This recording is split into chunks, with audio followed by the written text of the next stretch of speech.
प्रथम ईश्वर, the first God, या फिर द कोंटाया। लेकिन ये कोंटाया शब्द मैं जानता हूं आपने आज तक ये सुने ही नहीं है, इसलिए आप भगवान, ईश्वर, अल्लाह, परमेश्वर या धर्म जैसे कठोरता का सहारा लेने की प्रयास करते हो। मैं कठोरता का शब्द इसलिए प्रयोग कर रहा हूं क्योंकि ये धर्म, ये भगवान केवल बनाए गए शब्द है। जब ग्रंथ ही नहीं थे, ना बाइबल थे, ना कुरान थे, ना वेद, ना रामायण, ना गीता, तो कहां थे ये धर्म? कहां थे शिव? कहां थे विष्णु? कहां थे जीसस, अल्लाह, गुरु नानक, बुद्ध, जैन, साई सत्य कहां थे? यूं कहा जाए तो धर्म ही नहीं था इस संसार में, केवल युग था, युग। पर त्रेता युग में राम ना हो या फिर द्वापर युग में कृष्ण ना हो, कलयुग के शुरुआत में तमाम धर्म ही ना हो, तो फिर कौन ने, किसने, कहां से उत्पन्न किए इस शब्द को? भगवान का शब्द, धर्म का शब्द बेवकूफों भरा जैसा कभी कभी लगता है, क्योंकि यदि हम सतयुग जैसे युग को सोचें, सतयुग मैं इसलिए कह रहा हूं, ये सनातन धर्म की वास्तविकता को फैलाने वाला मेरा प्रयास नहीं है। मैं कह रहा हूं जब धर्म ही नहीं था तो किसी धर्म के साथ में जोड़ने का इसका सवाल ही बेवकूफी वाला है। इसलिए मैंने जो समझा है उसे समझाने का प्रयास कर रहा हूं। मकसद बस इतना ही है कि आप कोंटाया या फिजिक्स के माध्यम से धर्म को समझने की समझ रखो और फालतू में ऐसे विरोधाभास कल्पनाओं पे भगवान, ईश्वर जैसे शब्द को जोड़ के बेवकूफ ना बनो। यूं कहा जाए तो मैं इस वीडियो को 5 भाग में प्रस्तुत करने वाला हूं, इसलिए सबसे पहले जिसने मुझे सबसे ज्यादा प्रेरित किया वो है सतयुग। कहा जाता है कि सतयुग फिर से आने वाले हैं, पर क्यों सतयुग को लाना हमारा एक प्रथम सत्य बन गया है? क्यों हम सतयुग को इतना पवित्र मानते हैं? यूं का देखा जाए तो सतयुग का क्वालिटीज हमारे जहन पे, हमारे मन पे आज भी विराजमान है, बशर्ते हम इसे समझ पाए। खैर, आइए इस सफर में आगे बढ़ते हैं सतयुग के सहारा लेके, ताकि हम आदम और ईव को भी समझ सके, ताकि हम आदम और हवा को भी जान सके, जैन के फिलोसफी यानी काल चक्र को समझ सके, बुद्ध ने कौन से एनलाइटमेंट अपने जीवन पे लाए थे, वो परिवर्तन को समझ सके, सत्यसाही क्या कहना चाहते थे, गुरु नानक की फिलोसफी जो सबको एक्सेप्ट करना सिखाते हैं, और सतयुग के एक्सेप्टेंस उसके लिए सबसे बड़ा पवित्र है। इन सारे तमाम चीजों को जानना ही इस वीडियो का मकसद है, ताकि अब धर्म जैसे फालतू के शब्द का प्रयोग आज के बाद एटलीस्ट ना कर पाओ।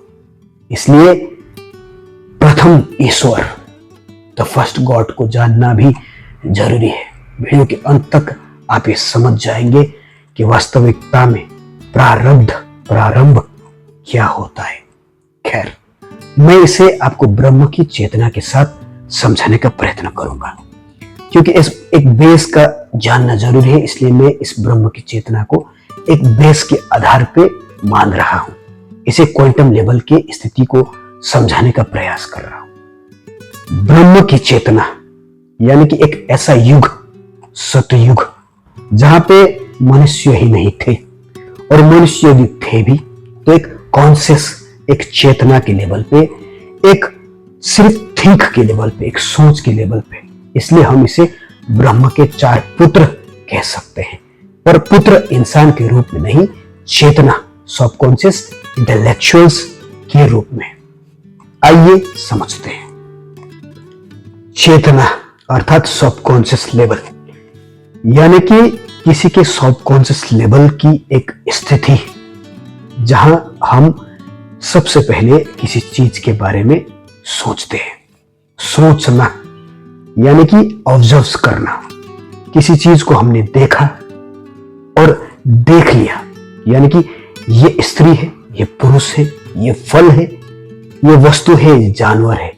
ऐसे ऑब्जर्वेशंस, जिसे हमने फिलहाल सिर्फ देखे हैं, यानी कि चेतना, इसी देख पाने वाले ऑब्जर्वेशन इफेक्ट वाले लेवल को ब्रह्म की पहला चेतना अर्थात सनक, उसके पहले पुत्र चेतना सनक के नाम से जानते हैं।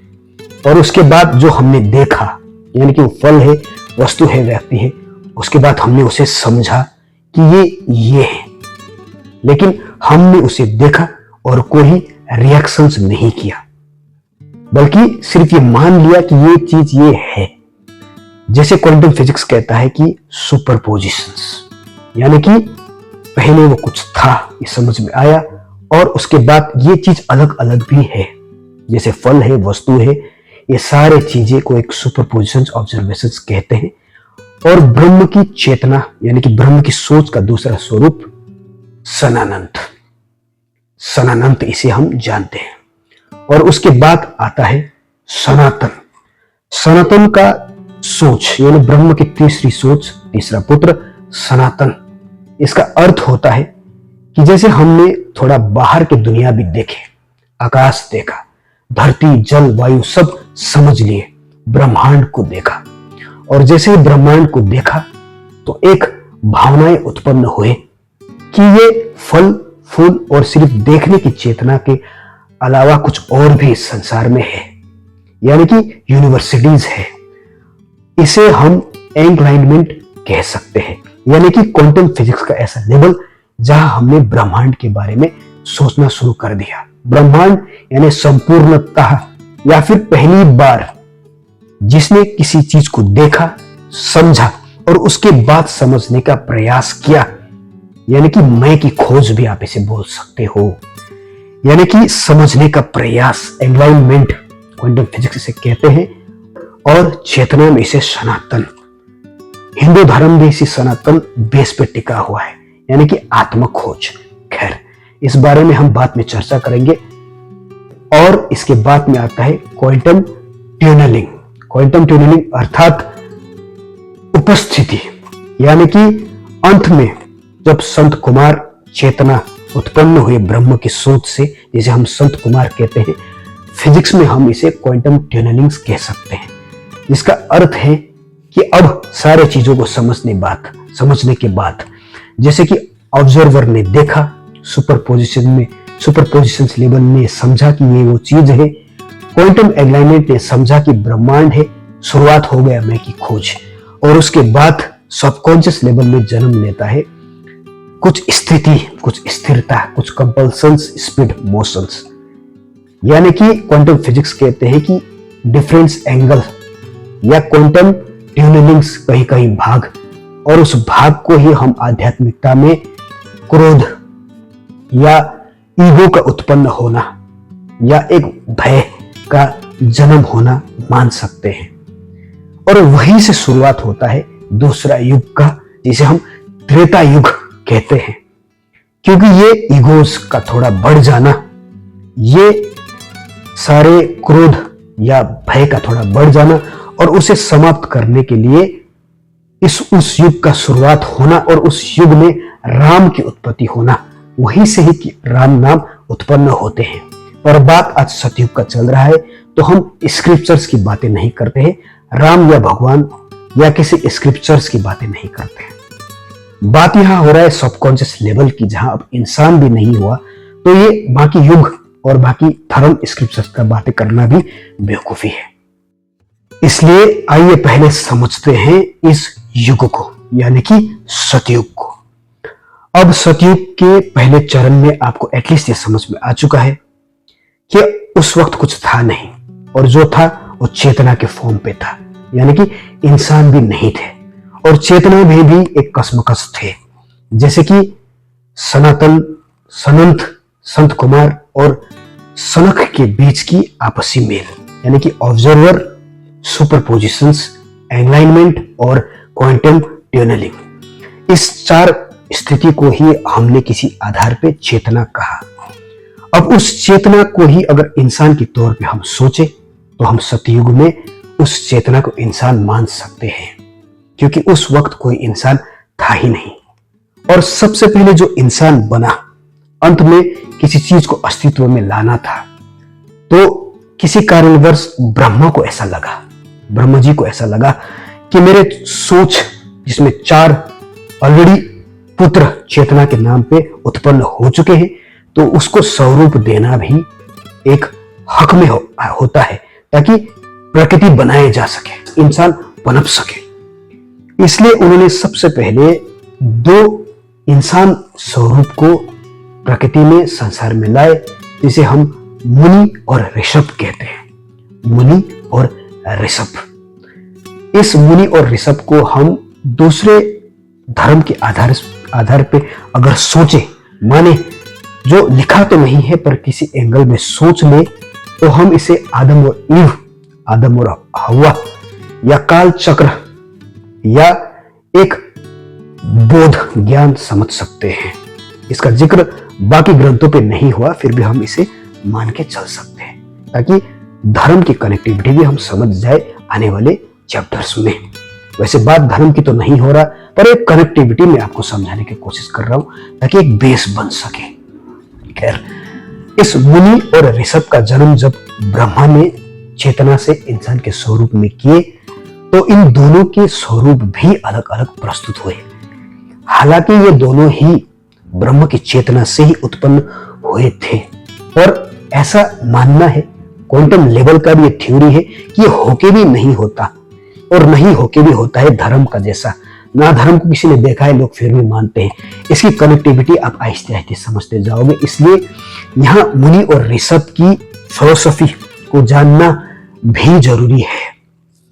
कहने का अर्थ यह है कि मुनि, उसका प्रथम पुत्र, जिसे आप एक बीज मान सकते हो, अब उस मुनि के कैरेक्टर में, उस मुनि के डीएनए में, या उस मुनि के सबकॉन्शियस चेतना, कॉन्शियसनेस में ये सनक और सनमंत की कैटेगरीज, क्वालिटीज ज्यादा थे। यानी कि मुनि एक ऑब्जर्वर की तरह सोचता था, वो चीजों को समझता था, और वो चीजों को समझ के उसका परख भी करता था कि ये है, यानी कि ये एक्सट्रोवर्ट है, ये इंट्रोवर्ट है, या एक इंसान है, जानवर है। ऐसे चीजों को समझते कि समझ मुनि में किसी कारणवश चेतना के रूप में अधिक थे। इसलिए हम इस 2 फॉर्म्स, फर्स्ट फॉर्म्स और सेकंड फॉर्म, यानी कि ऑब्जर्वर एंड सुपरपोजिशंस, सनम और सनानंत की कैरेक्टर हम मुनि में मान सकते हैं। और जो दूसरा पुत्र था ऋषभ, उसके पास उनके एलाइनमेंट और ये क्वांटम ट्यूनलिंग्स का कैरेक्टर, चेतना ज्यादा था, क्योंकि उसके चरित्र में थोड़ा जानने की कोशिश, यानी कि मैं की भावनाएं थोड़ा अधिक थे। यानी कि मैं और ज्यादा समझता हूं, क्योंकि मैं देखता और देख के मान ही नहीं लेता हूं, उसके बावजूद ये देखने के बाद क्या क्या है उसे जानने की कोशिश भी करता हूं। जैसे यूनिवर्सिटीज को देखना, कुछ जानने की इच्छा, कुछ जानने का इच्छा, और इच्छा से पनपे भय, और भय से उत्पन्न हुए क्रोध। इस थोड़े सा क्वालिटी उस ऋषभ के अंदर थोड़ा था। इसलिए हम ये मान सकते हैं कि उस बीज के बाद, जब वृक्ष बनने के बाद जो फल लगता है, वो फल ऋषभ थे और बीज मुनि। यानी कि दोनों ही एक ही पहलू के आधार थे, पर उसके बावजूद भी कैरेक्टर में चेंजेस आए, और इसी कैरेक्टर में आए हुए चेंजेस के कारण ये युग का बदलना भी प्रारंभ हुआ। यहां तक आपने समझ लिया कि युग के प्रारंभ कैसे हो सकते हैं। खैर, कहने का अर्थ यही है कि सतयुग ही ऐसा प्रारंभ है, प्रथम है, जिसे हर कोई आज अपने जहन पे लाना चाहता है। इसीलिए हम कहते हैं कि कलयुग के बाद पूर्ण सतयुग होगा। पर यदि हम इस चेतना के लेवल को समझे, तो अभी भी हमारे जहन पे सतयुग है, और हमने बाकी युग की क्वालिटीज को भर दिया है। यानी कि त्रेता युग की क्वालिटीज, जहां हमने अपने अहंकार को बढ़ा दिए, और फिर द्वापर युग की क्वालिटी, जहां पे हमने क्रोध, द्वेष, भाईचारा जैसे चीजों को झेला, और कलयुग की शुरुआत, जहां तो आज हर एक दूसरे को मारने काटने पे दौड़ते हैं, धर्म के लिए लड़ते हैं। ऐसा ही तो बटा है ये धर्म, पर चेतना के आधार पे उस युग में, जहां इंसान चेतना के फॉर्म पे था, यानी कि सतयुग, तब कहां था धर्म, कहां था किताबें, कहां था ईश्वर अल्लाह की फिलोसफी। इसीलिए ये सतयुग सबसे पवित्र युग है। और उस युग में जब ये मुनि या एक ऋषभ जैसे क्वालिटी प्रथम इंसान के रूप में आए, या हवा, या हम ईव या एडम भी कह सकते हैं, या कोई भी धर्म को जोड़ के हम इस चीज को मान सकते हैं, तो कहते हैं कि उस अवस्था में इंसान की आयु भी काफी ज्यादा थी, जो लाख वर्ष के थे, और उनके हाइट भी 40 फुट या उससे अधिक हुआ करते थे। क्योंकि उस वक्त ये द्वेध था ही नहीं, ये क्रोध था ही नहीं, था तो केवल चेतना, एक दूसरे को समझने वाली चेतना। इंसान तो थे, पर इंसान में घमंड नहीं था, क्रोध नहीं था, भय नहीं था।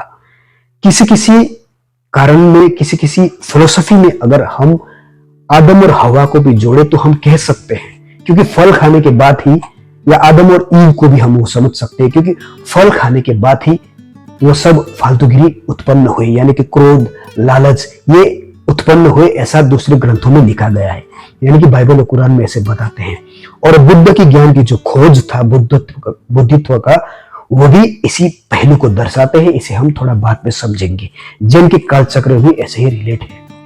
खैर, अब यहां बात सतयुग की है, तो इसलिए कितना खूबसूरत था वो पल जहां कुछ था ही नहीं। ऐसे ही अगर कैरेक्टर ऐसे ही डेवलप्ड फिलोसफी को अगर हम माने, जहां हम ये मान ले कि धर्म ही नहीं है, भगवान ही नहीं है, तो हम सतयुग में है। वो कॉन्सेप्ट, वो फिलोसफी, ऑब्जर्वर, सुपरपोजिशंस, एंग्लाइनमेंट और क्वांटम ट्यूनिंग्स के जो फिलोसफी है, वो सतयुग में थे, या ब्रह्म की उस सोच, उस युग को ही हम सतयुग कहते हैं। और ब्रह्म के आगे की ज्ञान तो अब आगे की वीडियो में आप समझते जाएंगे, लेकिन फिलहाल यहां तक आप समझ गए होंगे कि वास्तविकता में ज्ञान और धर्म की शुरुआत कहां से होते हैं। ये केवल त्रेता युग से शुरू हुए थे, जहां ये कॉन्शियस लेवल क्रोध में बदल गया, घमंड में बदल गया, ईगो में बदल गया। उसके बाद उस ईगो को नष्ट करने के लिए कुछ दूसरा एनर्जी का आना, और उस एनर्जी को ही हमने राम के नाम दे दिए, अल्लाह कह दिए, या फिर हमने किसी ऐसा मैसेंजर्स, पैगंबर या खोज करने वाला, या फिर ऐसे कुछ कह दिए, ईश्वर का बेटा, एक ऐसे शब्द हमने बना दिए, तब जाके धर्म उत्पन्न हुए। पर इस धर्म के जंजाल से बाहर सतयुग, कितना सुंदर युग, जहां कुछ था ही नहीं। सबसे पहले ईश्वर भी जो बने, वो ईश्वर के पहलू से ईश्वर ही नहीं था, क्योंकि किसी को पता ही नहीं कि वो ईश्वर कौन था।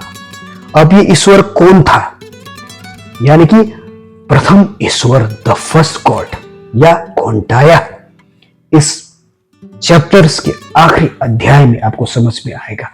मैं कल्कि जैसे शब्द का प्रयोग नहीं कर रहा हूं, जहां लोगों ने बताया है कि आखिरी होंगे, आखिरी जब कलयुग का अंत होगा तो वो आएंगे, मैं ऐसी बातें नहीं कर रहा हूं। इसका टॉपिक मैं आपको बाद में छेड़ूंगा, लेकिन बात यहां हो रहा है सतयुग की। यहां तक आप जान गए हैं कि धर्म था ही नहीं, इसलिए अब तैयार रहिए त्रेता युग के सफर में, जहां ईगो बढ़ गया और इंसान की सोच में क्वांटम कंडीशंस, फिजिक्स के माध्यम से किस तरह से सोच बदल गए, साइंस कैसे बदल गए। खैर, इस सतयुग के सफर को समझने के लिए, अब त्रेता युग की शुरुआत के लिए बने रहिए, देखते रहिए इस प्रथम ईश्वर, द फर्स्ट गॉड, कौंटाया के नए एपिसोड, नए सफर में। सोचिएगा जरूर। धन्यवाद।